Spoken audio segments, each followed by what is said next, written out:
I don't know what to do. With some people, I just want to punch them in the face sometimes. Customers are such bitches. Children and old people are literally the worst. Right here, right now, we're going to shut the restaurant down. I can't make it any more clear. I can't have you behind a counter like this. Step right into the world of the worst firings on Undercover Boss, a thrilling compilation showcasing the most astonishing instances where disguised CEOs took charge and enforced consequences. Spoiler alert, it never ends well for the staff. Today we present 7 remarkable dismissals captured on camera, blending intrigue with a touch of amusement. These narratives span from chaotic scenarios in fast food joints to meltdowns in fitness centers, illustrating that disrespecting customers or flouting regulations invites corporate retribution. But before we delve into these viral-worthy sackings, ensure you hit that like button and subscribe for more extraordinary workplace anecdotes. Now let's embark on the riveting journey of accountability, undercover style. Grab your snacks because these CEOs mean business. 1. Boston Market, rotisserie roast, customer hater gets burned. Starting off the list is a jaw-dropping episode from Season 4 of Undercover Boss at Boston Market, one that sent shockwaves through viewers and sent an employee named Ronnie straight to the unemployment line, and this was a milestone for the show, the very first time someone was fired during filming, and let's be honest, Ronnie kinda brought it on himself. He was a shift supervisor assigned to train a new waitress, or so he thought. That rookie server fumbling with trays. She wasn't new, she was Sarah Bittorf, the company's chief brand officer, undercover. But Ronnie didn't care. He skipped the pleasantries and launched right into a customer-bashing tirade, with his boss's boss standing right there in disguise. As the restaurant filled up for lunch, Ronnie kept mouthing off to his trainee, who was silently horrified, ranting about how much he despised the very people who paid his salary. "I hate customers more than anything in the whole world," he said, while cameras captured every second. I literally hate customers more than anything in the entire world.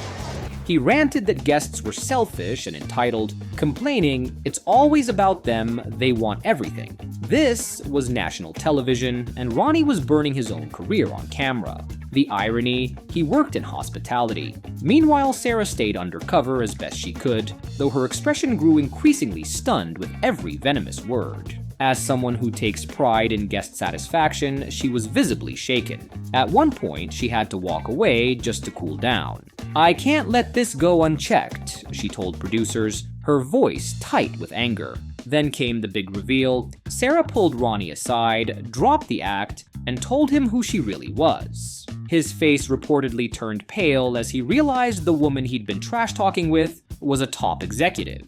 She wasted no time. In front of the cameras and the local manager, she fired him on the spot.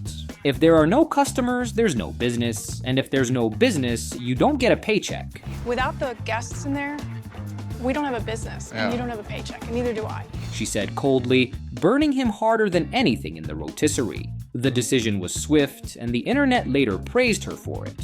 Ronnie was left stunned, still holding his uniform cap, while the local manager was told to process his termination. Sarah's mission may have been compromised, but she chose respect for the customer over keeping up the charade, as though basic professionalism was optional. In a post-firing interview, he complained, "Nobody hears me say it, so it's not a big deal, but now this giant lady of Boston Market does, and that's just not fair." Yes, he actually called the executive who fired him the giant lady of Boston Market. Hot tip, maybe don't insult your boss's body right after getting fired on TV. His arrogance was astonishing, and audiences were both appalled and entertained. Many backed Sarah online, with social media filled with comments like, "Bye Ronnie, and she did the right thing." After all, no one wants to eat chicken from someone who resents your existence. The verdict? Sarah's immediate dismissal of Ronnie was harsh, but completely deserved. In the world of customer service, if you actively despise the people you're serving, you're already toast. Ronnie became a viral example of what not to do at work. His story hit a nerve, especially with people who've dealt with rude staffers in real life. Boston Market made a bold statement that day.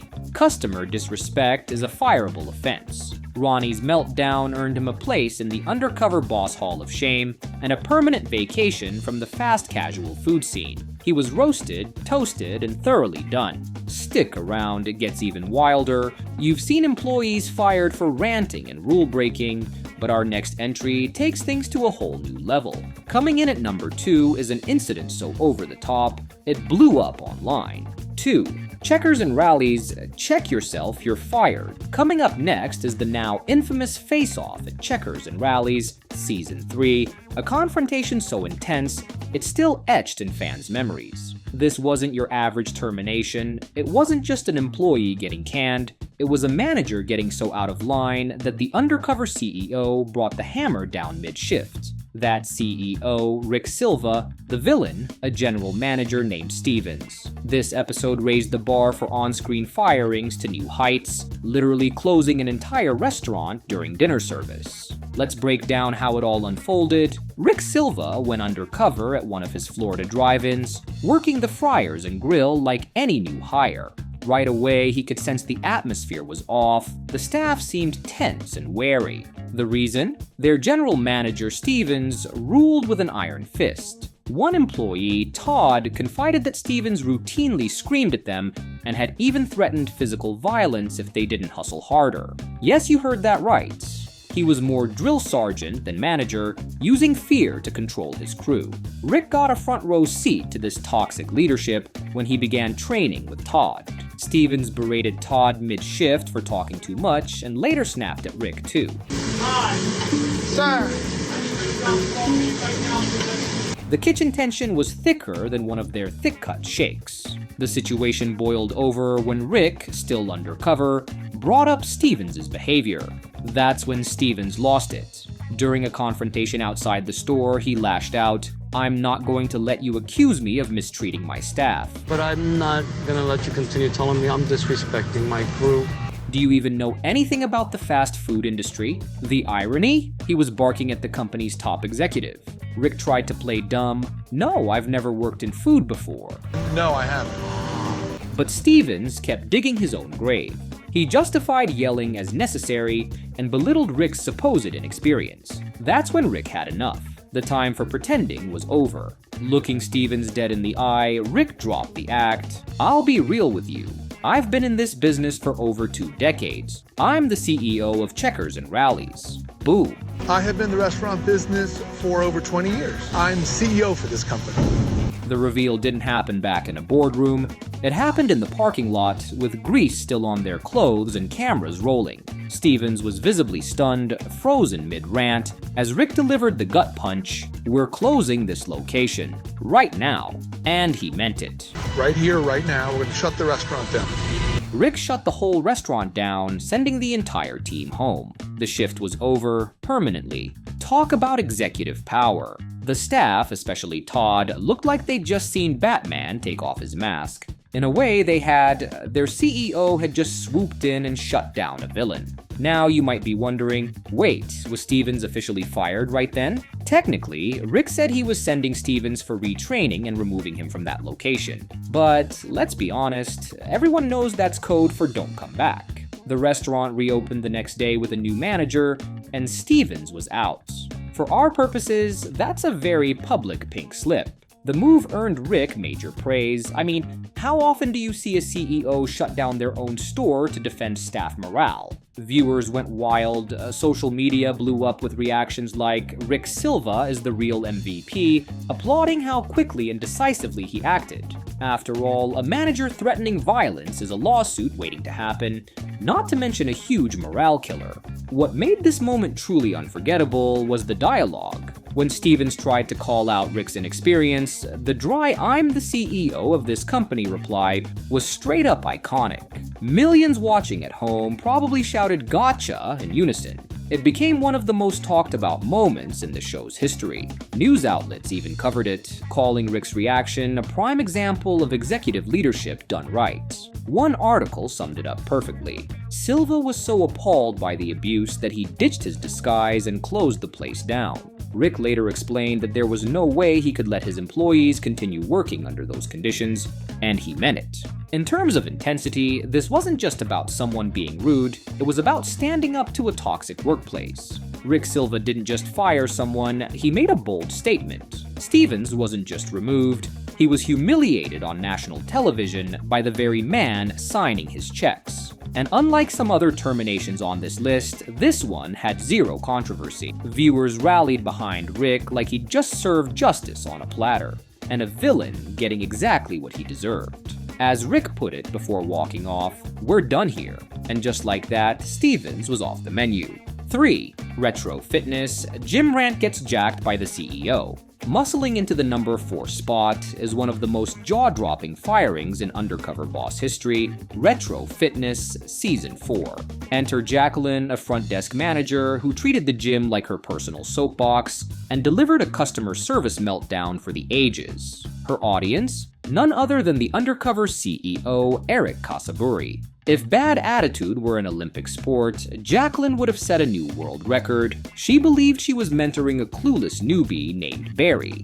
Unbeknownst to her, Barry was actually Casaburi, the company's founder and CEO, secretly evaluating her performance. Spoiler alert, it did not go well. From the jump, Jacqueline proudly showed her worst self. She bragged about ignoring members so she could scroll through her phone and treated guests with open contempt. Her lowlights included gems like, "Members are literally stupid," and "Sometimes I just want to punch people in the face." Just want to punch them in the face sometimes. Oh, I did that. This wasn't said in a whisper, this was her standard volume, and her tone was pure venom. All while the CEO tried to keep a poker face and avoid falling off the elliptical from shock. The cherry on top, when Barry asked her to complete a simple task, Jacqueline exploded with, "I am not a effie dop slave." Yup, she went full meltdown in front of staff, customers, and her undercover boss. The gym fell silent. Fellow employees and clients were stunned into stillness as Jacqueline's angry monologue echoed through the lobby. At one point, she even screamed at a leaving customer about their overdue payment so aggressively that everyone turned their heads. Your payment's overdue. I know, I'm gonna pay it tomorrow. No, you have to pay today. Hello, no, listen. How many times do I have to tell you? Honestly, if Retro Fitness ever needed a what not to do training reel, Jacqueline accidentally filmed the whole thing in high definition. Despite the chaos, Eric Casaburi stayed undercover and kept his composure. Barely, but you could tell he was mentally counting to 10, maybe even 1,000. Eventually, it was time for the truth. Eric came back, no disguise this time, and the look on his face said it all. You know the expression parents make when they find crayon drawings on freshly painted walls? That was exactly his vibe.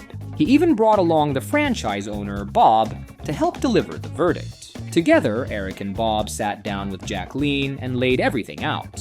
Bob didn't sugarcoat it, he straight up said, "We have to part ways. I can't have you behind the counter like this, I'm disappointed." That's professional speak for, "You're out of here." I can't make it any more clear. I can't have you behind a counter like this. Jacqueline's reaction, not shock, not remorse, just attitude. "Maybe I dropped the F-bomb." She shrugged like she was being scolded for using the wrong dumbbell. "I can't even deal," she muttered, followed by yet another curse under her breath. It was the least apologetic termination in the show's history. The firing was quick, brutal, and completely deserved. Casaburi didn't raise his voice. He didn't have to. His message was crystal clear: there's zero room for toxicity in a customer-focused business. The internet cheered. Viewers had absolutely no pity for Jacqueline, with one person tweeting, "Good job removing the crazy girl." Eric himself even took to Twitter, posting, "I don't remove people, they remove themselves." Absolute mic drop. In the end, Retro Fitness may have lost one employee, but they gained something even better: a legendary cautionary tale. Jacqueline's behavior became infamous, a benchmark for what not to do in front of a CEO, or anyone really. She didn't just get fired, she became the poster child for workplace implosion. The scene went viral, and Eric Casaburi's no-nonsense approach won him major respect. What makes this story so unforgettable is how perfectly it encapsulated the show's premise: CEOs going undercover to find out what's really happening in their businesses. In this case, Eric discovered a toxic employee who had clearly been poisoning the gym environment for far too long. Instead of sweeping it under the rug, he dealt with it head-on. And as Eric would likely put it, the biggest muscle in business isn't your biceps, it's the courage to remove the people holding your team back. Jacqueline's dismissal wasn't just a personnel change, it was a statement. Toxic employees don't get to stick around, not on Eric's watch. In the world of fitness, bad reps get corrected, and this one, she was permanently benched. 4. Bikini Sports Bar and Grill Dress Code Debacle, aka it's called Bikinis Not T-Shirts. Snagging the number 4 spot is arguably the most uncomfortable firing ever aired on Undercover Boss. In Season 6, Doug Guller, CEO of Bikini Sports Bar and Grill, went undercover at his own chain of so-called restaurants where servers wore bikinis as uniforms. What followed was a cringe-inducing mix of tone-deaf policies and eyebrow-raising decisions that left viewers and social media in full outrage mode. The center of this debacle? A bartender named Jessica. Disguised as Jake, Doug watched her perform pretty well behind the bar, although she made a few missteps, like overpouring drinks and mentioning she had bigger goals beyond working at a bikini joint. This is definitely not going to be permanent. I'm on the search right now, so as soon as someone bites on my resume, then. But the incident that really pushed Doug over the edge? Jessica politely declined to wear her bikini top on camera during a promotional shoot, opting instead for a branded t-shirt because her grandmother might see the show. Bartenders don't have to wear bikinis? You are supposed to be wearing a bikini. I just chose not to since we're on TV. Awesome. She had no issue with the standard uniform during regular shifts, but national TV was a different story. Sounds like a thoughtful boundary, right? Not to Doug. He ranted to producers that he was effing pissed and grumbled, "It's called bikinis, not t-shirts," as if modesty was some cardinal sin. Our building doesn't say shirts, it's called bikinis. I mean, come on. You could almost hear the table of bar snacks quake in fear as he fumed. Then came the grand reveal. Doug dropped the Jake persona and sat down with Jessica for her final evaluation. What followed was downright uncomfortable. While he acknowledged the overpouring incident, he made it abundantly clear that the real reason for letting her go was her refusal to show skin on national television. That was the deal breaker. Jessica, blindsided and emotional, was fired on camera essentially for choosing not to be televised in a bikini. She walked off the job in tears, the moment quickly becoming infamous as one of the show's harshest and most divisive firings. Doug's parting message: if you won't show up in a bikini, you don't belong at bikinis. But brace yourself, it gets even worse. Just moments later, Doug handed out a reward that cranked the controversy into overdrive. He offered another waitress, Grace, a breast augmentation as a performance bonus. You read that right? On national TV, he told her, "If you rock it for the next 6 months, I'll pay for your boobs." Grace was thrilled, giggling that the upgrade would make her job easier since they do the talking. Yes, that was actually said out loud. One woman got fired for covering up, another was praised and surgically incentivized for the opposite. It was surreal. When it comes to cold-heartedness, this one was below freezing. Doug Guller sent a clear message that brand image trumped employee dignity. Sure, it made headlines, but for all the wrong reasons. Hilariously, the one upside to the whole mess was the flood of memes poking fun at how ridiculous it was. One popular joke, dress code violation, that's a tissue. The absurdity practically wrote itself.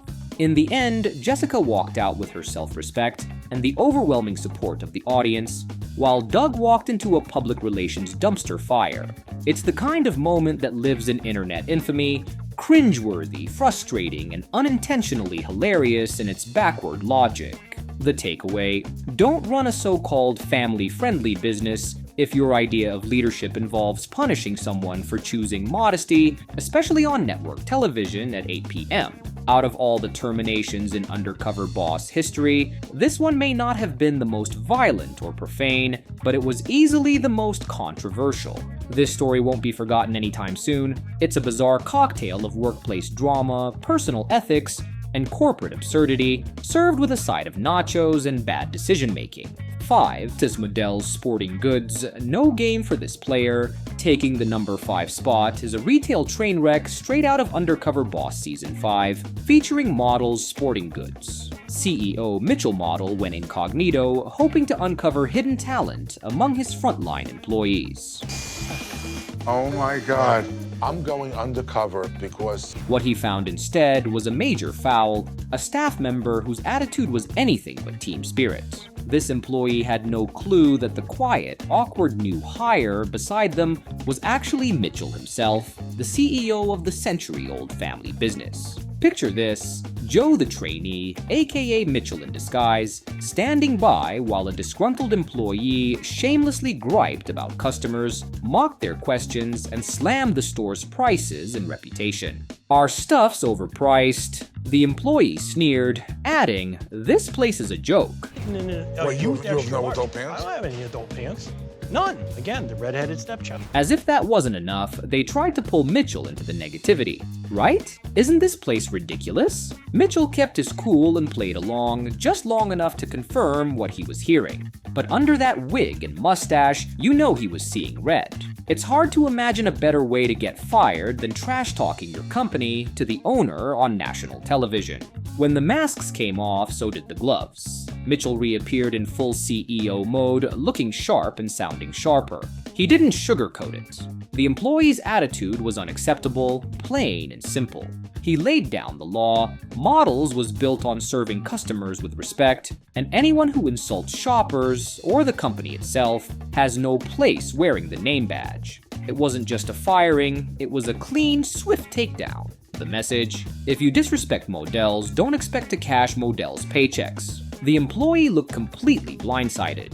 One moment they were joking about the store being a joke, the next they were being shown the door by the man who signs the checks. That's what you call a workplace faceplant. Manager, I should have answers to every one of these problems. If they can't be strong enough to get things done, then there's a problem. Viewers watching at home practically heard the screech of a whistle as Mitchell threw the metaphorical penalty flag. What made this firing land so hard was the contrast. Earlier in the episode, Mitchell was visibly moved by the hard-working staff he met. One employee was even living in a homeless shelter, and Mitchell generously stepped up to help. But when it came to this toxic team member, no second chances, no parting gifts, just a firm handshake and a fast exit. The internet had zero sympathy for the fired employee. "You badmouth the boss's baby to his face?" one viewer tweeted. "That's not guts, that's just dumb." And there you have it, 5 of the most unforgettable, jaw-dropping firings ever aired on Undercover Boss. From cocktail-fueled chaos at Bikini Sports Bar to a front desk meltdown at Retro Fitness, and from a sports store employee who couldn't stop trash-talking to a manager so toxic a CEO shut down an entire restaurant, these moments weren't just firings, they were lessons. We saw CEOs drop their disguises, their patience, and sometimes even their corporate filter, all in the name of protecting customers, company culture, and basic human decency. Whether it was a bartender getting booted for drawing a personal line, a gym manager barking F-bombs in front of guests, or a worker mocking the brand to the literal owner, every single one of these people got a one-way ticket out the door and into reality TV infamy. But beyond the drama and the viral sound bites, these stories show what happens when values collide. Some employees rose to the occasion, others not so much. And the ones who fell flat did it in the most spectacularly public way possible. So what do you think? Which firing shocked you the most? Did the CEOs go too far or not far enough? Drop your thoughts in the comments, smash that like button if you enjoy a little corporate chaos, and don't forget to subscribe for more deep dives into workplace drama, reality TV gold, and the wildest HR stories caught on camera. Until next time, remember, in the working world, someone's always watching,